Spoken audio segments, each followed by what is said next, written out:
Academic পরিবেশও সমৃদ্ধ করবে। বিশ্ববিদ্যালয়ের সার্বিক নিরাপত্তা বিধান এবং একাডেমিক পরিবেশ তৈরি করতে পারলে নির্ধারিত সময়ে চাকসু নির্বাচন আয়োজন করা সম্ভব, যা ঢাকা বিশ্ববিদ্যালয় কর্তৃপক্ষ ইতিমধ্যে ডাকসু নির্বাচন যথাসময়ে আয়োজনের মধ্য দিয়ে প্রমাণ করেছে। প্রিয় সাংবাদিক ভাইরা, চাকসু তফসিল ঘোষণার মধ্য দিয়ে ৩৬ বছরের গ্লানি মুছে গণতান্ত্রিক নেতৃত্ব তৈরির পথে অগ্রসর হওয়া চট্টগ্রাম বিশ্ববিদ্যালয় এই ঘোষণাকে আমরা স্বাগত জানাই। কিন্তু আমরা লক্ষ্য করেছি প্রশাসনের একপেশে অদূরদর্শী ছাত্র সংগঠনগুলোর সাথে কোনো ধরনের পরামর্শ না করেই সিদ্ধান্ত গ্রহণ করায় আমরা বেশ কিছু বিষয়ে উদ্বিগ্ন। একই সাথে কিছু বিষয় নিয়ে আমাদের মনে সংশয় সৃষ্টি করেছে।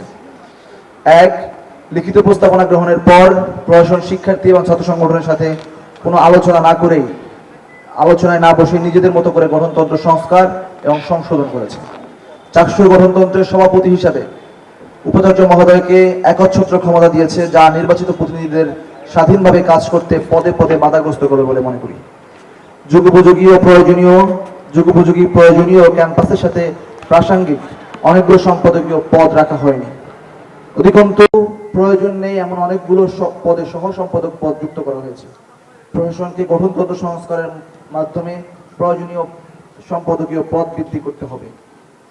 4, দপ্তর সম্পাদক পদটি কেবল পুরুষের জন্য বিশেষায়িত করে দেওয়া হয়েছিল, অথচ প্রশাসন যখন ছাত্র সংগঠনের সাথে বসেছিল তখন এ নিয়ে কোনো আলোচনাই হয়নি। ফলে প্রশাসনের একটি পক্ষ তাদের মদতপুষ্ট ছাত্র সংগঠনকে দিয়ে এই বলে প্রোপাগান্ডা চালিয়েছে যে ছাত্র শিবিরের পরামর্শেই এই ধরনের সিদ্ধান্ত নেওয়া হয়েছে। পরবর্তীতে সবকিছু জানার পরও প্রশাসন তা স্পষ্ট করে নেই, বরং ছাত্র শিবিরের বিরুদ্ধে ধারাবাহিক প্রোপাগান্ডা ছড়াতে সহায়ক ভূমিকা রেখেছে। আমাদের দাবি, গঠনতন্ত্র সংশোধনের কমিটিতে কেন দপ্তর সম্পাদক পদটি পুরুষের জন্য বিশেষায়িত করা হয়েছিল সেটি অবশ্যই প্রকাশ করতে হবে।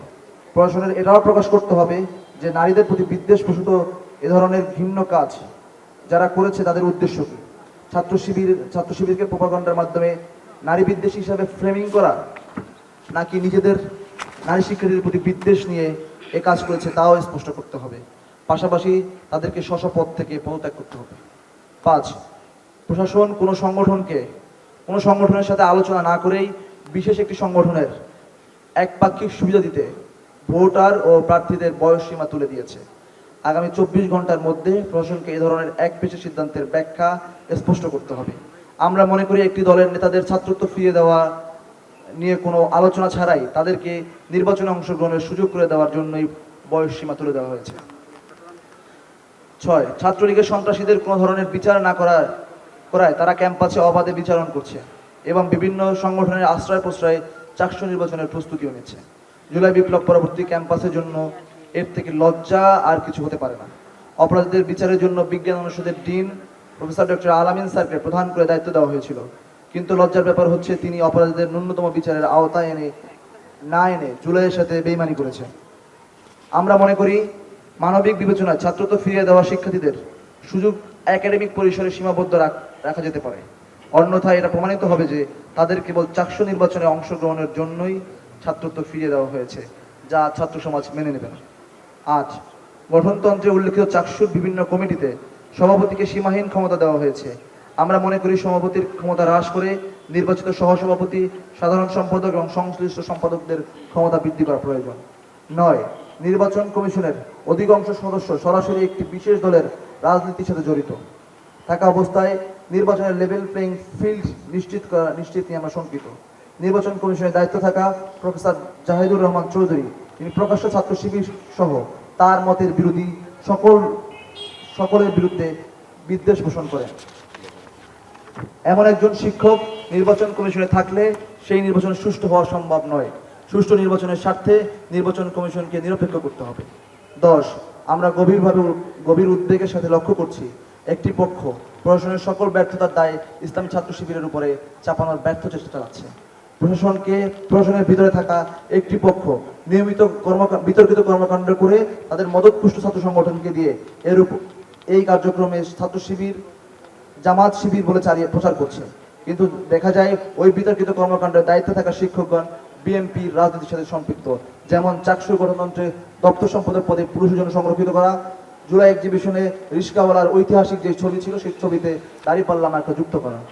প্রিয় সাংবাদিক বন্ধুগণ, ইসলামী ছাত্র শিবির সবসময় ন্যায্যতার পক্ষে অবস্থান নিয়েছে। শিক্ষার্থীদের স্বার্থ সংশ্লিষ্ট কোনো বিষয় ইসলামী ছাত্র শিবির কখনো বৈষম্য মেনে নেবে না। তাই আসন্ন 400 নির্বাচনের সামনে রেখে কর্তৃপক্ষের কাছে আমরা সকল প্রকার অমীমাংসিত বিষয়সমূহ দ্রুত সময়ের মধ্যে নিষ্পত্তির আহ্বান জানাচ্ছি এবং নির্ধারিত সময়ের মধ্যে 400 নির্বাচনের জোর দাবি জানাচ্ছি। ধন্যবাদ সবাইকে। ধন্যবাদ জানাচ্ছি। আমরা এই পর্যায়ে সাংবাদিক বন্ধুদের কাছ থেকে প্রশ্ন নিব। যাদের প্রশ্ন আছে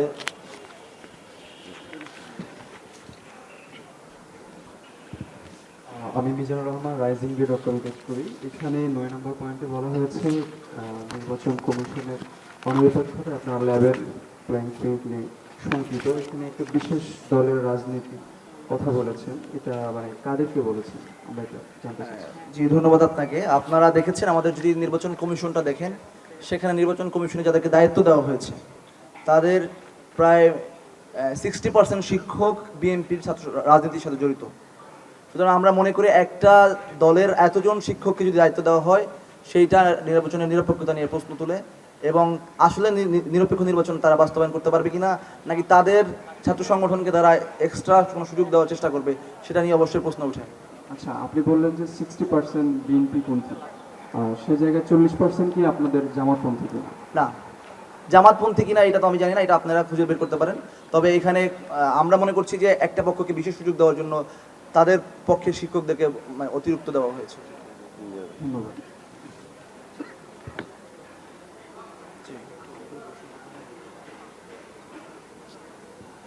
ভাই, আপনারা বলেছেন যে 400 বানচালের চেষ্টা করছে একটা কুচক্রী মহল, তারা আসলে কারা? আপনারা কি জানেন, স্পষ্ট করে বলতে পারবেন যে কারা আসলে কিভাবে 400 বানচালের অপচেষ্টা করছে? জি, ধন্যবাদ আপনাকে। আমরা দেখেছি যে 30 এবং 31 তারিখ যে ঘটনা ঘটেছে, সেই ঘটনাকে যারা ফুলিয়ে ফাঁপিয়ে এবং বিভিন্নভাবে শিক্ষার্থীদেরকে উস্কানি দেওয়ার চেষ্টা করেছে, আমরা মনে করি ওই পক্ষ 400 বানচাল করার জন্য চেষ্টা করছে। যাদের আসলে ছাত্রদের ম্যান্ডেট নাই, তারাই 400 বানচাল করার চেষ্টা করছে। সেই পক্ষটা আসলে এখন পর্যন্ত ওপেন না। আমরা মনে করতেছি তারা গুপ্ত থেকে এই কার্যক্রমগুলো পরিচালনা করছে। আমার দ্বিতীয় প্রশ্ন সেটা হলো যে আপনারা বলেছেন যে ক্যাম্পাসে ছাত্রলীগের সন্ত্রাসীদের কোনো ধরনের বিচার না করায় তারাও ক্যাম্পাসে অবাধ বিচরণ করছে এবং বিভিন্ন সংগঠনে আশ্রয়প্রশ্রয় 400 নির্বাচনের প্রস্তুতি রয়েছে। আসলে ছাত্রলীগের বা সন্ত্রাসী বলেছেন, তারা আসলে কারা? আপনারা কি তাদেরকে চিনেন কিনা? তথ্য প্রমাণ আছে কিনা তাদের কাছে? জি, ধন্যবাদ জানাচ্ছি আপনাকে। আপনারা জানেন যে আমাদের চট্টগ্রাম বিশ্ববিদ্যালয়ে সম্ভবত 54 জন শিক্ষার্থীকে বহিষ্কার করা হয়েছিল 1 বছরের জন্য, কিন্তু আমরা দেখেছি যে সেই 54 জনও পরীক্ষা দিচ্ছে এবং তারা বিভিন্ন ছাত্র সংগঠনের মিছিলে সরাসরি অংশগ্রহণ করছে। সেটা আপনারা দেখেন, ছাত্র দলের মিছিলে একজন বহিষ্কৃত ছাত্রলীগ নেতা অংশগ্রহণ করেছে এবং আমরা দেখছি ধারাবাহিকভাবে যাদেরকে বহিষ্কার করা হয়েছিল তারা তাদের একাডেমিক কার্যক্রমে অংশগ্রহণ করছে। তার মানে এইটাই হচ্ছে মূল বিষয়, যে প্রশাসন তাদেরকে বিচার করতে পারে নাই, যার কারণে তারা বিভিন্ন ছাত্র সংগঠনের সাথে যুক্ত হতে পারছে, তাদের কর্মসূচিতে অংশগ্রহণ করতেছে এবং তাদের যে একাডেমিক কার্যক্রম সেগুলোতে অংশগ্রহণ করছে। ধন্যবাদ।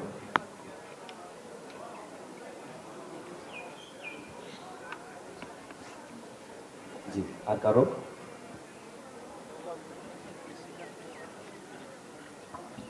ভাই, একটা প্রশ্ন ছিল আমার।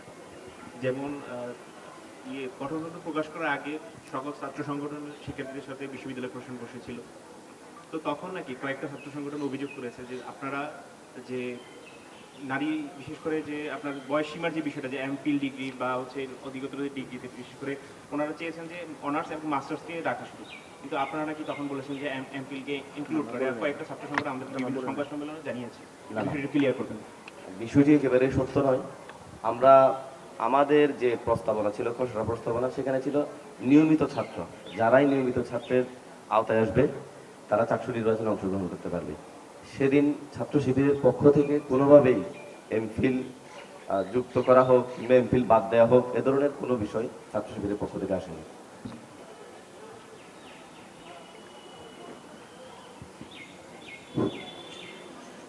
আপনারা যদি 400 নির্বাচনে আসেন, তাহলে আপনারা ইসলামী ছাত্র শিবিরের এজেন্ডা বাস্তবায়ন করবেন নাকি শিক্ষার্থীদের এজেন্ডা বাস্তবায়ন করবেন? জি, ধন্যবাদ আপনাকে। সুন্দর একটা প্রশ্ন করেছেন। আমরা চাকসুতে আসলে ছাত্র শিবিরের প্রতিনিধি হিসাবে আসবো না। আমরা চট্টগ্রাম বিশ্ববিদ্যালয়ের, যদি আমরা বিশ্ববিদ্যালয় শিক্ষার্থীরা আমাদেরকে নির্বাচিত করে, আমরা বিশ্ববিদ্যালয়ের শিক্ষার্থীদের প্রতিনিধি হিসাবে সেখানে দায়িত্ব পাবো, বা যে দায়িত্ব আমাদেরকে দেওয়া হবে সেই দায়িত্বে আমরা অর্পিত হব। সুতরাং আমরা সেখানে অবশ্যই শিক্ষার্থীদের প্রতিনিধি হব। সেখানে শিবিরের প্রতিনিধিত্ব করা বা শিবিরের স্বার্থ হাসিল করা তো প্রশ্নই আসে না, কারণ আমরা তো শিবিরের প্রতিনিধি হিসেবে না, ছাত্রদের প্রতিনিধি হিসেবে চাকরিতে যাচ্ছি।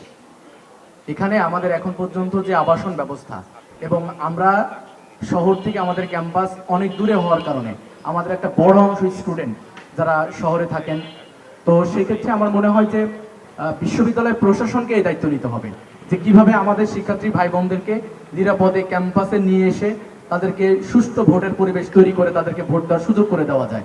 এক্ষেত্রে ইসলামী ছাত্র শিবির নির্বাচন আচরণ বিধিতে যতটুকু শিক্ষার্থীকে সহযোগিতা করার সুযোগ আছে ততটুকু সহযোগিতা করবে ইনশাল্লাহ। যে আমরা আমাদের লিখিত বক্তব্যের ভিতরে স্পেসিফিক বিভিন্ন ঘটনায় বিভিন্ন বিষয়ের উপরে কথা বলেছি। সেখানে বলা আছে কোন বিষয়টাকে কত সময়ের মধ্যে সংশোধন করতে হবে বা কোন বিষয়টাকে কিভাবে করতে হবে, সেটা আমরা বলেছি আমাদের লিখিত বক্তব্যের ভিতরে।